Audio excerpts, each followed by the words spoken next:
Bite episode 2। Kiara उस परछाई को इग्नोर करने की कोशिश करती है। Relax Kaira, relax. ये सब चीज़ें सिर्फ तेरे दिमाग में हैं और कुछ नहीं। वो अपनी आंखें बंद कर लेती है और ब्लैंकेट से अपना मुंह छुपा लेती है। उसे बहुत डर लग रहा था। फिर थोड़ी देर के बाद वो हिम्मत करके अपने चेहरे को ब्लैंकेट से बाहर निकालती है और फिर से खिड़की की तरफ देखती है। इस बार वहाँ कोई भी नहीं होता। कायरा राहत की सांस लेती है और सो जाती है। उधर उसकी खिड़की के बाहर कोई कायरा को उसके कमरे में लाल आंखों से एक टक घूर रहा था। अगले दिन कॉलेज में कायरा अपनी फ्रेंड टीना के साथ क्लास में बैठी थी और कहीं खोई हुई थी। हेलो, ध्यान कहाँ है तेरा? मैं कब से तुझसे बातें कर रही हूँ। कहाँ खोई है मैडम? पता नहीं यार, आई एम सॉरी, पर आजकल मेरे साथ कुछ ठीक नहीं हो रहा है। क्या हुआ? तो मुझे बता सकती है?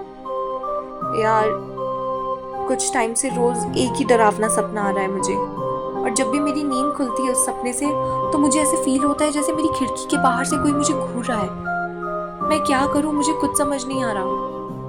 तो तूने इस बारे में मुझे पहले क्यों नहीं बताया? मुझे लगा कि कुछ टाइम के बाद अपने आप ठीक हो जाएगा, मगर ऐसा कुछ भी नहीं हुआ। तू चिंता मत कर, मेरे पापा की एक फ्रेंड है जो साइकियाट्रिस्ट है, वो चेक कर लेंगे। तो उनके पास चलते हैं संडे को, ठीक है ना? हाँ ठीक है। क्लास शुरू हो जाती है, मगर कायरा देखती है कि रियान अभी तक नहीं आया। उसकी नजरें बस उसे ही ढूंढ रही थी। लंच के बाद कायरा लाइब्रेरी जाती है। उसे अपना कॉलेज में ज्यादातर समय लाइब्रेरी में बिताना ही पसंद था। वो बुक शेल्फ से एक फिक्शनल बुक को निकालती है जिसका नाम था ब्लड थर्स्ट, और एक कोने में बैठकर उसे पढ़ना शुरू कर देती है। हाय कायरा, कैसी हो? तभी कायरा एकदम से शॉक होकर देखती है कि सामने रियान खड़ा है। उसको देखते ही कायरा की धड़कनें तेज हो जाती है और वो रियान की गहरी नीली आंखों में जैसे खो सी जाती है। रियान उसके करीब आकर एक चुटकी बजाता है और कायरा एकदम से हड़बड़ा जाती है। हाय, वो मेरा ध्यान नहीं था, सॉरी। तुम कब आए?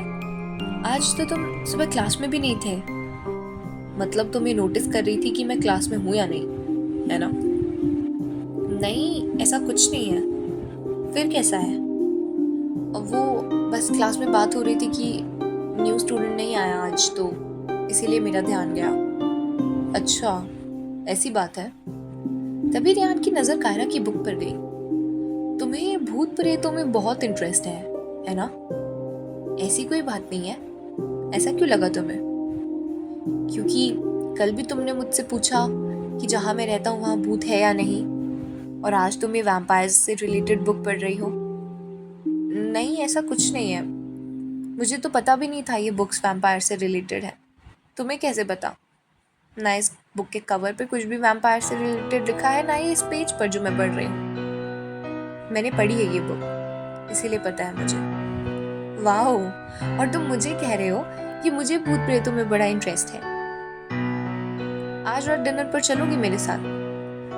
कायरा ये सुनकर एकदम से शॉक हो जाती है। तुम एकदम से मुझे डिनर के लिए क्यों पूछ रहे हो, और कहाँ जाना है? मेरे घर। तुम्हारे घर? वो डेल साइड की भूतिया हवेली? ठीक है, मैं चलूंगी तुम्हारे साथ। मुझे अपना नंबर और एड्रेस दे दो, मैं तुम्हें पिक कर लूंगा रात में 8 बजे। कायरा उसे नंबर दे देती है और एड्रेस भी। वो समझ नहीं पा रही थी कि रियान ने उसे एकदम से डिनर के लिए क्यों पूछा, मगर वो हमेशा से ही डेल साइड की हवेली में जाना चाहती थी, उन भूतिया रूमर्स की वजह से, और आज से वो मौका मिल रहा था। वो काफी एक्साइटेड हो गई थी। वो इस बारे में प्रशांत को भी बताती है। कायरा दी, आप श्योर हो ना? आप उस लड़के को बस कल मिली हो, वो भी पहली बार, और आज उसके साथ उसके घर पर डिनर? ये ज्यादा जल्दी नहीं हो गया? हाँ, जल्दी तो मुझे भी लग रहा है, मगर पता नहीं क्यों मैं उसे मना नहीं कर पाई। ठीक है, पर अपनी लोकेशन ऑन रखना सारा टाइम, और कुछ भी ऑफ लगे तो मुझे उसी टाइम कॉल या मैसेज कर देना, मैं तुरंत आ जाऊंगा। ठीक है, मैं ध्यान रखूंगी, तू मेरी फिक्र मत कर। शाम को कायरा तैयार हो जाती है और ब्लैक ड्रेस में बहुत ही खूबसूरत लगती है। रियान रात को उसे लेने आ जाता है। कायरा गाड़ी में बैठ जाती है। अच्छी लग रही हो। Thank you. ये सुनते ही कायरा के चेहरे पर एक छोटी सी मुस्कान आ जाती है। वैसे एक बात पूछूं तुमसे? पूछो। तुमने मुझे डिनर के लिए क्यों कहा? तुमने हाँ क्यों किया? हमें मिले तो बस एक ही दिन हुआ है और तुमने मेरे साथ डिनर के लिए हाँ भी कर दिया। ऐसा क्यों? ऑनेस्टली सेड, मुझे नहीं पता रेयान। मुझे बहुत अजीब फील हो रहा है। मुझे ऐसा फील होता है जैसे मैं तुम्हें बहुत पहले से जानती हूँ। मैं तुम्हें मना नहीं कर पाई क्योंकि तुम जानती हो। कायरा रेयान की बात सुनकर एकदम से शॉक हो जाती है और उसे अविश्वास के साथ देखती है। क्या क्या मतलब है तुम्हारा? तुम्हें जल्दी पता चल जाएगा, पेशेंस रखो। कायरा उसकी बातें सुनकर शॉक में चली जाती है। उसे समझ नहीं आ रहा था रेयान ऐसे क्यों बोल रहा है और उसे डर भी लगने लगा था। ज्यादा मत सोचो, तुम्हें तुम्हारे सारे सवालों के जवाब पहुंचकर मिल जाएंगे। कायरा कुछ भी नहीं कहती और बस डेल साइड जाने वाले उस सुनसान रास्ते को गौर से देखती है। वो वहां आज से पहले कभी नहीं आई, मगर उसे वो रास्ता बहुत जाना पहचाना लग रहा था। लो, हम पहुंच गए। कायरा ने जैसे उस हवेली को देखा, उसके सर में एकदम से बहुत जोर का दर्द होने लगा।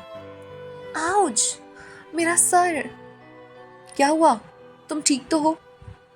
मुझे तुम्हें इतनी जल्दी यहाँ नहीं लाना चाहिए था। I'm so sorry। वापस चलते हैं। नहीं नहीं, हम वापस नहीं जाएंगे। मुझे जानना है ये सब क्या हो रहा है मेरे साथ।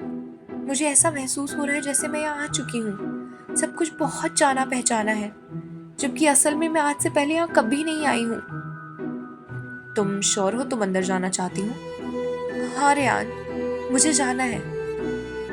चलो फिर, आओ मेरे साथ। क्या राज है जो रेयान कायरा को बताने वाला है? जानने के लिए सब्सक्राइब कीजिए टेल्स बाय वन और मेरी दूसरी स्टोरी विशेष लव को सुनना मत भूलिएगा। Thank you.